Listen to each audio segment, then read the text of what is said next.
மத்திய அரசு உதவியுடன் அறிவித்த அனைத்து திட்டங்களையும் சிறப்பாக செயல்படுத்தி வருகிறோம் என்றும் மாநில அந்தஸ்து கிடைக்கும் வரை தொடர்ந்து வலியுறுத்துவேன் எனவும் முதல்வர் ரங்கசாமி தெரிவித்துள்ளார். புதுச்சேரி அரசின் 2024ஆம் ஆண்டுக்கான நாட்காட்டியை முதல்வர் ரங்கசாமி வெளியிட்டு புத்தாண்டு வாழ்த்துக்களை தெரிவித்தார். அதனைத் தொடர்ந்து செய்தியாளர்களிடம் பேசிய அவர், மத்திய அரசு உதவியுடன் அறிவித்த அனைத்து திட்டங்களையும் சிறப்பாக செயல்படுத்தி வருவதாக தெரிவித்தார். மக்கள் நலத்திட்டங்களுக்கான கோப்புகளை அதிக கேள்வி கேட்டு திருப்பி அனுப்பாமல் அதிகாரிகள் துரிதமாக செயல்பட்டு அரசுக்கு ஒத்துழைக்க வேண்டும் என்ற முதல்வர், மாநில அந்தஸ்து கிடைக்கும் வரை மத்திய அரசை தொடர்ந்து வலியுறுத்துவேன் என கூறினார். புத்தாண்டு கொண்டாட்டத்திற்கு சுற்றுலா பயணிகள் வருகை அதிகரித்து வரும் நிலையில் கரோனா பரவலை தீவிரமாக கண்காணித்து வருவதாக தெரிவித்த முதல்வர், ப்ரீபெய்டு மின் மீட்டர் திட்டத்தின் சாதக பாதகங்கள் குறித்து ஆலோசித்து வருகிறோம் என்றார். இந்த நிகழ்ச்சியில் சபாநாயகர் செல்வம், அமைச்சர்கள் லட்சுமி நாராயணன், ஜெயக்குமார் உட்பட அதிகாரிகள் உடனிருந்தனர். புத்தாண்டு கொண்டாட்ட நிகழ்ச்சிகளை முன்னிட்டு புதுச்சேரி நகரில் மையப்பகுதியில் வரும் 31ஆம் தேதி பகல் முதல் ஜனவரி 1ஆம் தேதி காலை வரை வாகனங்கள் செல்ல தடை விதிக்கப்படுகிறது என்று போக்குவரத்து காவல் கண்காணிப்பாளர் மாறன் தெரிவித்துள்ளார். புத்தாண்டு கொண்டாட்ட 2 லட்சம் பேர் கடற்கரைக்கு வருவார்கள் என அரசு எதிர்பார்க்கிறது. இதனையொட்டி போக்குவரத்து மாற்றம் செய்யப்பட்டுள்ளது. இது குறித்து வடக்கு கிழக்கு போக்குவரத்து பிரிவின் காவல் கண்காணிப்பாளர் மாறன் செய்தியாளர்களிடம் கூறுகையில், புத்தாண்டு கொண்டாட்டத்துக்காக வரும் 31ஆம் தேதி ஞாயிற்றுக்கிழமை இரவு புதுச்சேரி கடற்கரை சாலையில் அதிக அளவில் மக்கள் கூடுவார்கள். ஆகவே 31ஆம் தேதி பகல் 2 முதல் ஜனவரி 1ஆம் தேதி திங்கட்கிழமை காலை 9 வரையில் ஒயிட் டவுன் பகுதியில் வாகனங்களுக்கு தடை விதிக்கப்படுகிறது. ஆம்பூர் சாலையிலிருந்து கிழக்கு நோக்கி கடற்கரைக்கு செல்லும் அனைத்து சாலைகளும் தற்காலிகமாக மூடப்படும் என தெரிவித்தார். மருத்துவம் உள்ளிட்ட அவசர தேவைக்காக மருத்துவமனை செல்ல செயின்ட் ஆஞ்சி வீதி, செஞ்சி சாலை, சூகோ வீதி ஆகியவற்றில் வாகனங்கள் அனுமதிக்கப்படும்.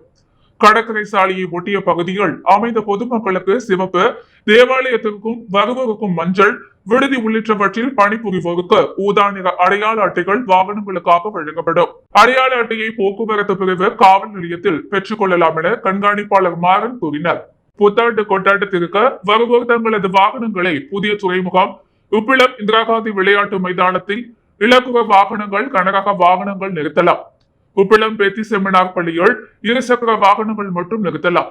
முத்தியால்பேட்டை பாரதிதாசன் அரசு மகளிர் கல்லூரி வளாகத்தில் 2 சக்கர இலகுவ வாகனங்கள் நிறுத்தலாம். தற்காலிக வாகனம் நிறுத்தும் இடங்களில் இருந்த கட்டணமில்லா வாகனங்கள் புத்தாண்டு கொண்டாட இடங்களுக்கு இயக்கப்பட உள்ளன என்று அவர் கூறினார்.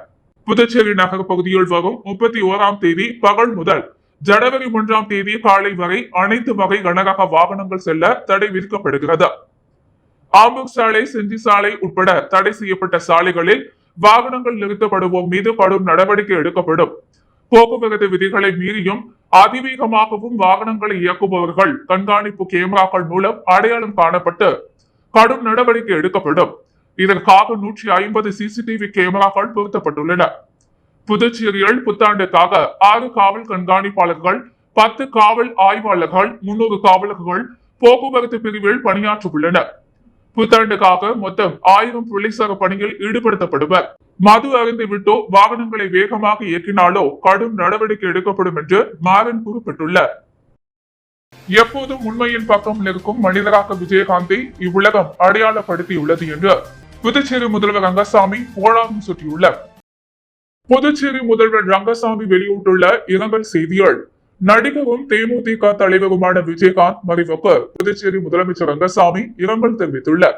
சினிமா, அரசியல் என ஒரு தனி மனிதராக விஜயகாந்த் சாதித்தவை உழைப்பை ஊன்றுகோலாக கொண்டாருக்கும் முன்னுதாரணம். விஜயகாந்தின் மறைவு திரைத்துறையிலும் அரசியல் களத்திலும் ஈடு செய்ய முடியாத பேரிழப்பு என குறிப்பிட்டுள்ளது.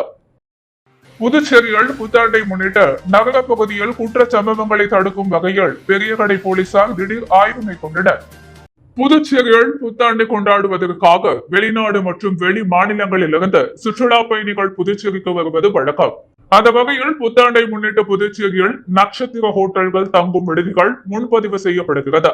இந்த நிலையில் பெரியகடை போலீஸ் இன்ஸ்பெக்டர் ஜெயச்சந்திரன் தலைமையிலான சிறப்பு அதிரடிப்படை போலீசார் நேற்று மாலை அண்ணா சாலையில் உள்ள நட்சத்திர விடுதி, ஹோட்டல், தங்கும் விடுதிகளில் திடீர் ஆய்வு மேற்கொண்டார். அப்போது ஹோட்டல் உரிமையாளர்கள் மேலாளர்களிடம் புத்தாண்டை முன்னிட்டு சந்தேகப்படும்படியான நபர்கள் யாரேனும் அறை எடுத்தால் போலீசாருக்கு தகவல் தெரிவிக்க அறிவுறுத்தியுள்ளார். குடிமைப்புகள் வழங்கல் மற்றும் நுகர்வோர் விவகாரங்கள் துறை சார்பில் தேசிய நுகர்வோர் தின விழாவில் தன்னார்வ நுகர்வோர் அமைப்பினருக்கு முதல்வர் ரங்கசாமி நினைவு பரிசுகளை வழங்கினார். புதுச்சேரி அரசு குடிமைப்புகள் வழங்கல் மற்றும் நுகர்வோர் விவகாரங்கள் துறை சார்பில் தேசிய நுகர்வோர் தினம் ஆண்டுதோறும் கொண்டாடப்படுகிறது. அந்த வகையில் இந்த ஆண்டிற்கான தேசிய நுகர்வோர் தின விழா கருவடிக்குப்பம் காமராஜர் மணி மண்டபத்தில் நடைபெற்றது. விழாவில் குடிமைப்புகள் வழங்கல் மற்றும் நுகர்வோர் விவகாரங்கள் துறை இயக்குநர் சத்யமூர்த்தி அனைவரையும் வரவேற்றார். முதலமைச்சர் ரங்கசாமி நிகழ்ச்சிக்கு தலைமை ஏற்றார். புதுச்சேரி மாநில தன்னார்வ நுகர்வோர் அமைப்பினருக்கு நினைவு பரிசு வழங்கி சிறப்புரையாற்றினார். குடிமைப்புகள் வழங்கல் மற்றும் நுகர்வோர் விவகாரங்கள் துறை அமைச்சர் சாய்ஜி சரவணகுமார் முன்னிலை வகித்தார். முன்னதாக இணைய வர்த்தகம் மற்றும் டிஜிட்டல் வணிக சகாப்தத்தில் நுகர்வோர் பாதுகாப்பு என்ற தலைப்பில் புதுச்சேரி மாவட்ட நுகர்வோர் ஆணைய தலைவர் முத்துவேல் உரையாற்றினார். மேலும் தன்னார்வ நுகர்வோர் அமைப்பினர் நுகர்வோரின் கடமைகள் மற்றும் உரிமைகள் குறித்து உரை நிகழ்த்தினர்.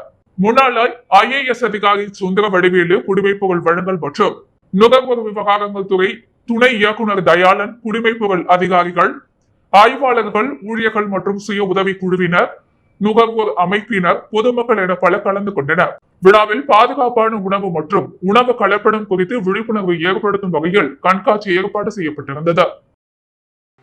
திருபுவனை தொகுதியில் பிரதான் மந்திரி ஆவாஸ் யோஜனா கல்வீடு திட்டத்தின் கீழ் நடைபெற்ற நிகழ்ச்சியில் சட்டமன்ற உறுப்பினர் அங்காளன் பயனாளிகளுக்கு தவணை தொகை வழங்கினார். திருபுவனை சட்டமன்ற தொகுதிக்குட்பட்ட திருபுவனை சட்டமன்ற உறுப்பினர் அலுவலகத்தில் பிரதான் மந்திரி ஆவாஸ் யோஜனா கல்வீடு திட்டத்தின் கீழ் பயனாளிகளுக்கு தவணை தொகை வழங்கும் நிகழ்ச்சி நடைபெற்றது. இதில் திருபுவனை தொகுதியின் சட்டமன்ற உறுப்பினர் அங்காளன் கலந்து கொண்டு நிகழ்ச்சிக்கு தலைமை தாங்கி பயனாளிகளுக்கு தவணை தொகை வழங்கினார். இதில் முதல் தவணையாக 47 நபர்களுக்கு தலா 1,20,000 ரூபாயும், இரண்டாவது மற்றும் மூன்றாவது தவணை தொகையாக 17 நபர்களுக்கு தலா 1,60,000 ரூபாய்க்கான பணியாணை வழங்கப்பட்டது. மொத்தம் 83,60,000 ரூபாய்க்கான பணி ஆணையை சட்டமன்ற உறுப்பினர் அங்காளன் பயனாளிகளுக்கு வழங்கினார்.